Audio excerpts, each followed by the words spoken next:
So we're just going to talk today about progression for how to use your everters, your brevis longus and brevis here, to not necessarily bring the toes out, but rather when you're loading here to be able to tension out to turn in and anchor through the inside of the foot. It's a little tricky, but you want to make sure you can feel it and feel the effect of that as it works along with your loading of the glutes.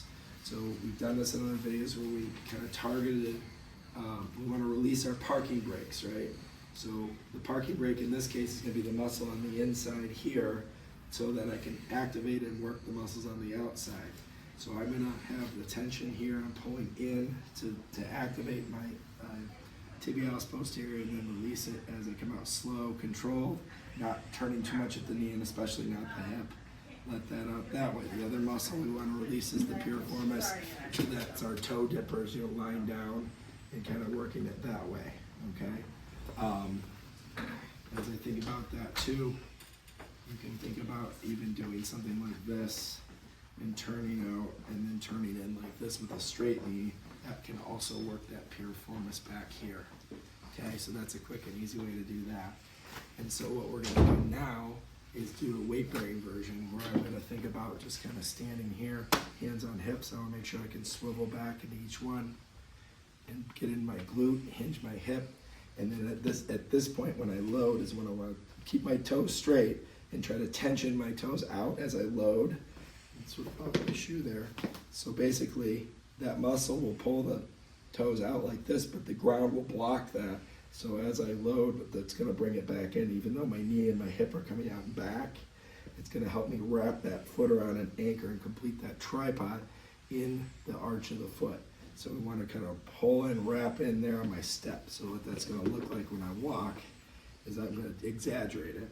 I'm going to sink in, but it's that spiral and kind of bring down, back, and across. I'm pushing the karate chopping my toes out and wrapping in as I load. And that completes that. I want to feel like it locks in. Imagine wringing out a towel.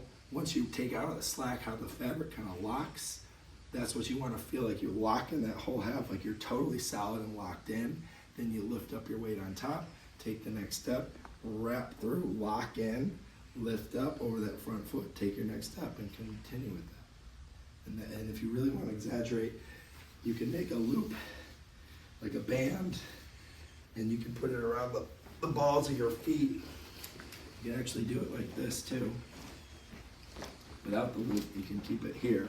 So again, I can take a small, maybe not as much there, or I can crisscross it, that's what we do. Like this. So I take a little bitty step and then push against that band and lock in. It's a little tricky. This is more advanced, okay? But that just gives you a little bit of resistance. But if you put that loop around your feet, like tie it tight and loop it, take small little steps, don't trip, pull against that, you'll have a little more resistance with that. Okay, good.